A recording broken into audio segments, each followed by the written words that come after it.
j'espère que tu vas bien. Je suis David, pasteur de l'église Eden Church. C'est un plaisir de te retrouver aujourd'hui et je suis heureux de débuter avec toi cette série de méditation, de partage, d'échange. Et l'idée, c'est qu'on puisse cheminer ensemble, avancer et découvrir des choses qui pourront nous servir dans notre vie quotidienne et notre vie spirituelle. Si tu nous rejoins depuis le site monespérance.fr, sache que tu es le bienvenu et je prie que nous puissions passer un moment fabuleux dans la présence de Dieu. Si tu nous retrouves pour la toute première fois, sache que Eden Church, c'est une communauté spirituelle où chaque cœur trouve sa place. Et si tu es dans la joie, alors je me réjouis avec toi. Si tu es dans un moment un peu plus difficile, que tu souhaites peut-être que nous prions pour toi, avec toi, n'hésite pas à nous écrire dans le chat. D'ailleurs, n'hésite pas à nous dire dans le chat depuis quel pays tu nous regardes. Ça serait génial de savoir d'où tu viens. Et pendant ces prochaines semaines, je t'invite à nous retrouver sur YouTube et je vais partager avec toi une série de réflexions sur comment trouver Dieu. Si ce titre fait écho en toi, alors je t'invite à ne pas rater ça. Le premier épisode de notre série pour aujourd'hui a pour titre « Chercher pour trouver ». Chercher pour trouver. Je t'invite à prier avec moi. Père, nous sommes heureux d'être dans ta présence aujourd'hui. Environne notre cœur, que nous puissions ressentir et expérimenter ta présence. Alors fais-nous du bien, dans le nom de Jésus. Amen. J'ai envie de te poser cette question. Pourquoi chercher Dieu ? Est-ce que c'est à moi de le chercher ou bien est-ce que c'est à Dieu de venir me trouver ? C'est comme lorsqu'on se demande s'il faut chercher l'amour ou bien est-ce qu'on tombe sur l'amour ? Il y a cette expression qui dit « il faut se battre pour ce qui est à toi ».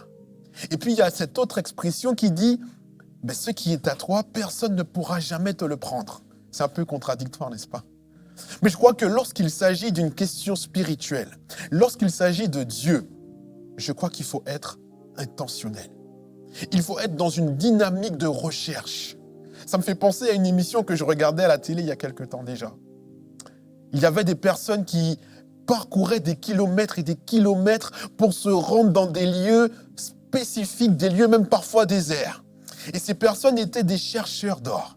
Elles avaient leur matériel, elles étaient vraiment équipées, motivées, dévouées. Et parfois, c'était des personnes qui, depuis tout petit, étaient fascinées par les histoires de trésors cachés. Moi qui pensais que ces personnes utilisaient des cartes au trésor pour les aider dans leur recherche, mais ces personnes, en réalité, ne fonctionnaient pas du tout comme ça. Ces personnes sont équipées de matériel de pointe qui leur permet d'avoir plus de chances de se situer sur la zone précise pour trouver de l'or. Et je me souviens que je me suis dit en voyant ces personnes dans cette émission, que ces personnes avaient tous une même conviction. Ils ont cette conviction qu'un trésor, quel qu'il soit, ne peut pas se trouver par hasard. Ces personnes étaient convaincues qu'il fallait de la persévérance, de la détermination pour arriver à trouver ce qu'elles cherchaient. Et puis en même temps, il y a ces personnes qui découvrent un véritable trésor en faisant du jardinage dans leur maison. Comme ce couple en 2022 qui va tomber en creusant dans leur propre jardin, elle va tomber sur un petit pot en terre cuite. Et dans ce pot, il y avait 2000 pièces d'argent datant du Moyen-Âge. C'est quelque chose de totalement incroyable. Deux dynamiques différentes et on dirait que le résultat est le même. Il est écrit dans la Bible, notamment dans le livre de Jérémie, chapitre 29, au verset 13. « Vous me chercherez et vous me trouverez, parce que vous me chercherez de tout votre cœur. » Ce verset m'interpelle beaucoup. Pourquoi ?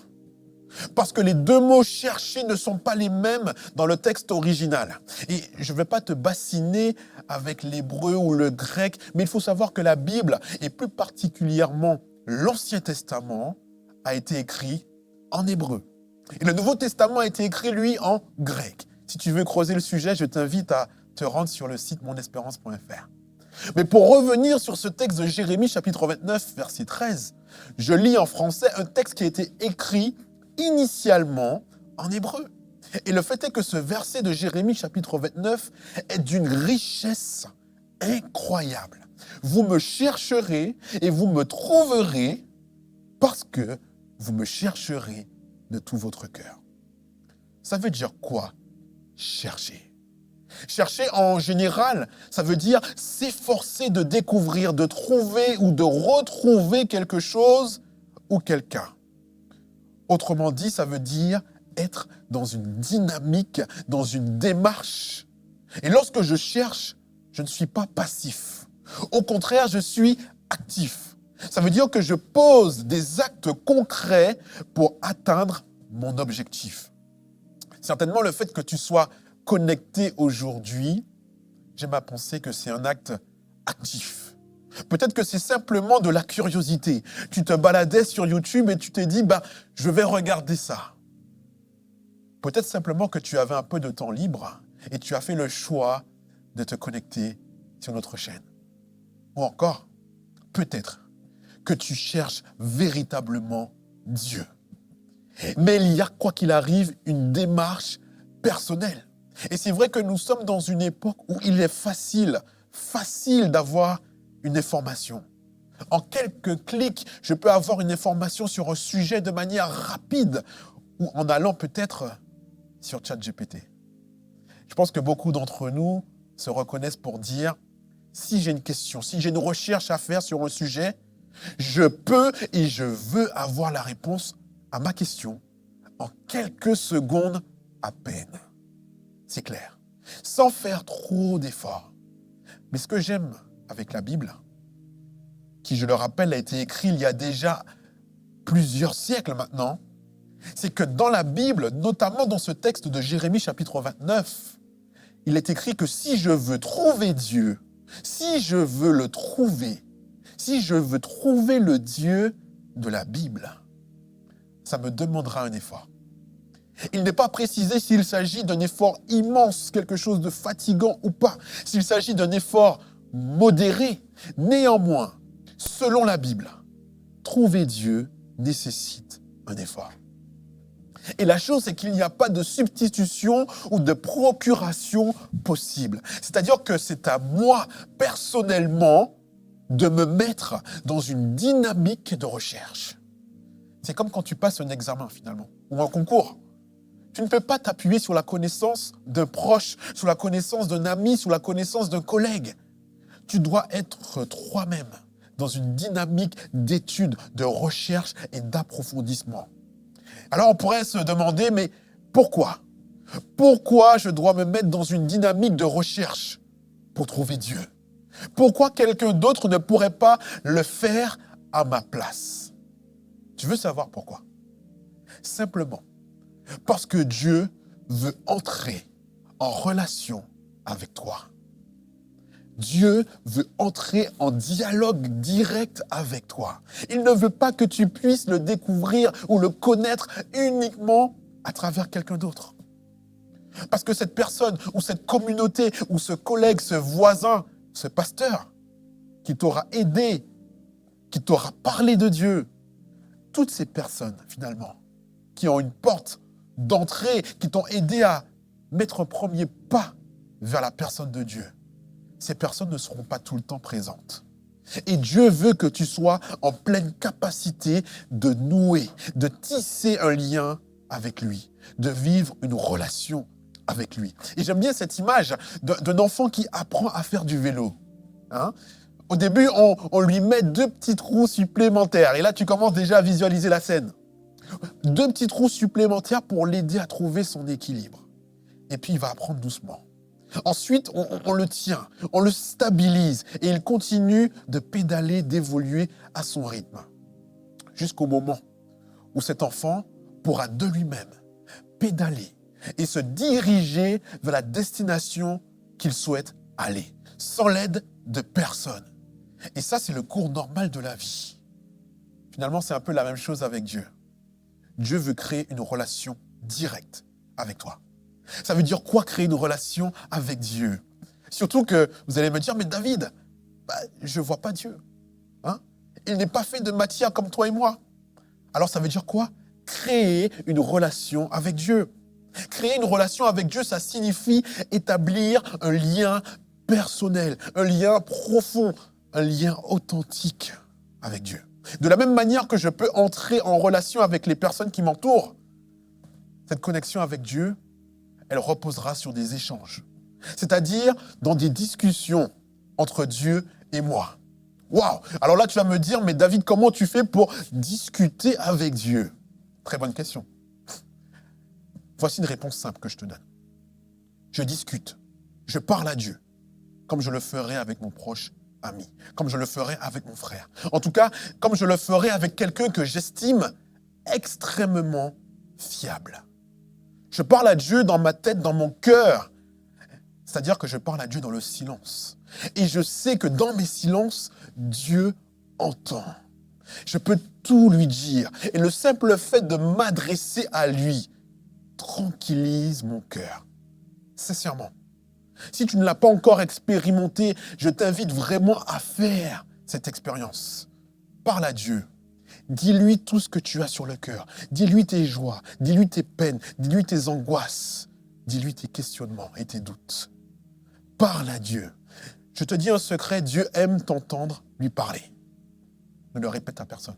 C'est un secret entre toi et moi. Mais Dieu aime t'entendre lui parler avec authenticité et sincérité.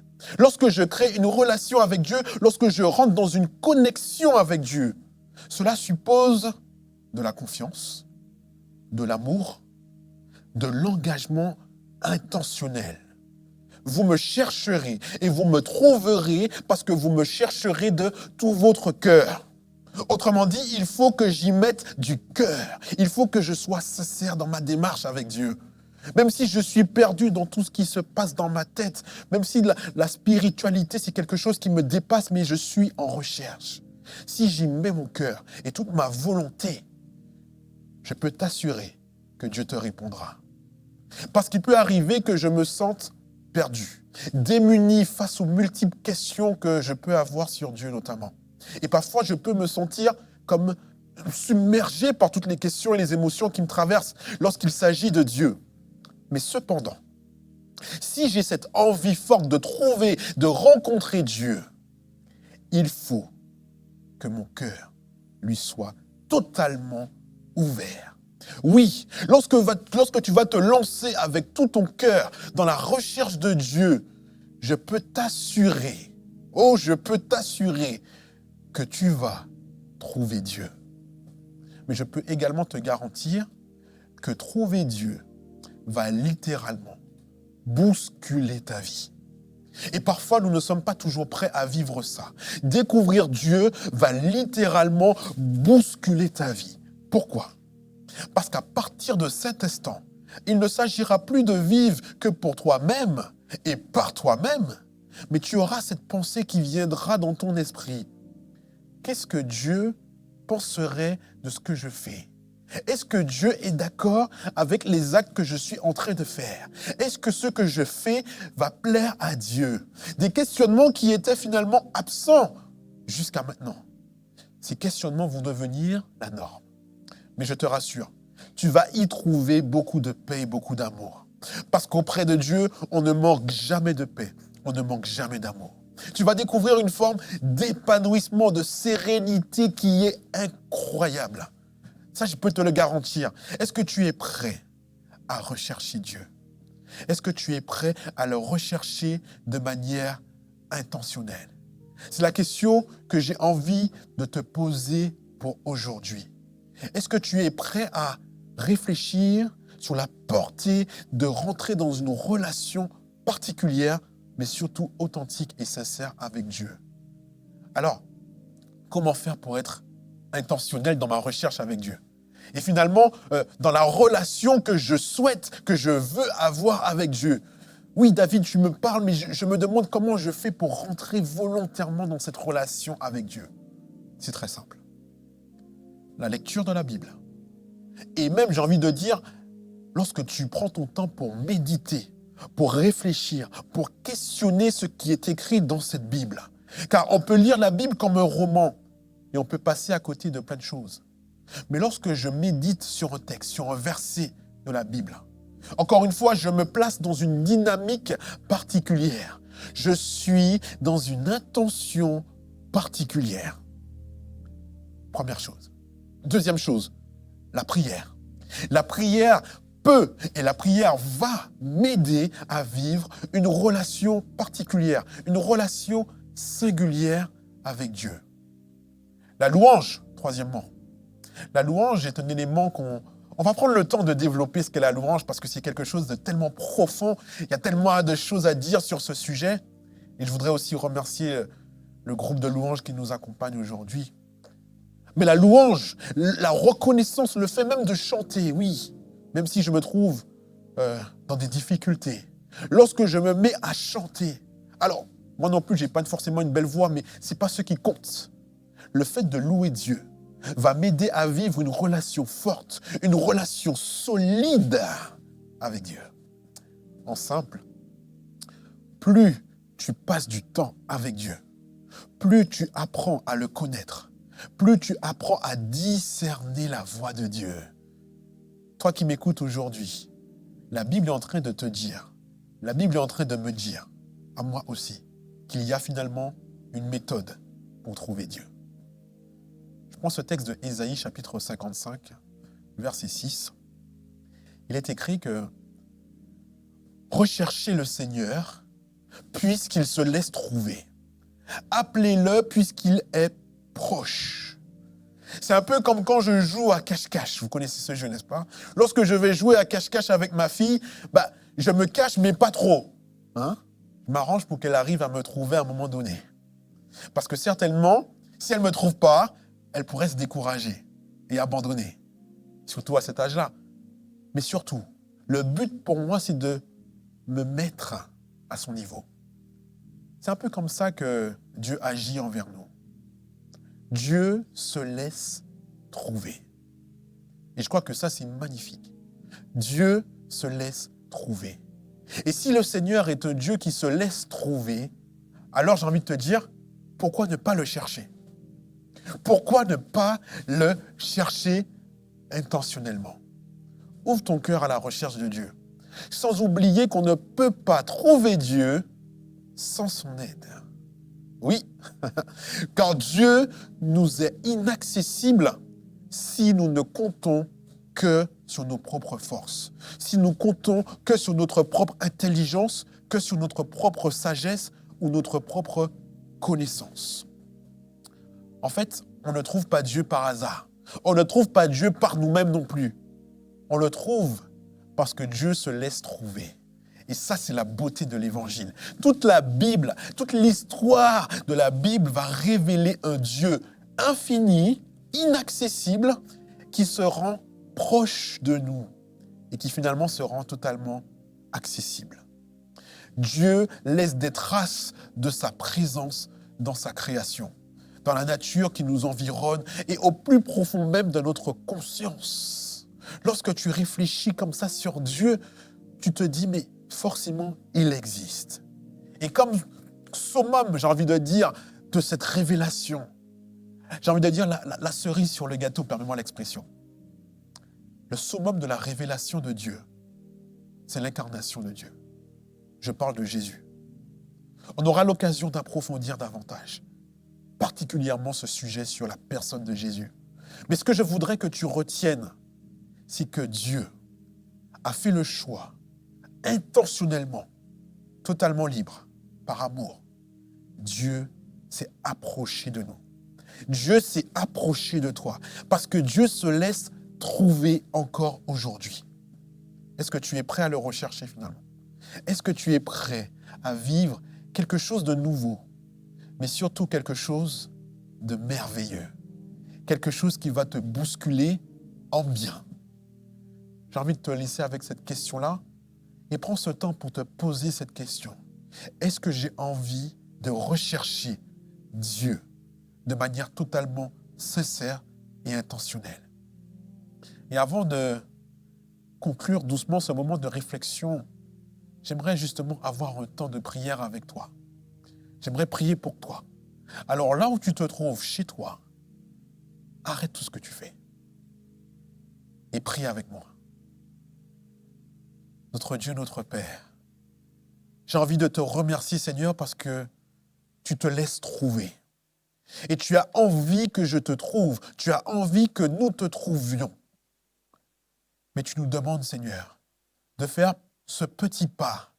Ce pas qui nous permet de nous mettre dans une dynamique particulière. Ce pas qui nous permet, Seigneur, de poser un acte concret et intentionnel. Nous voulons te découvrir.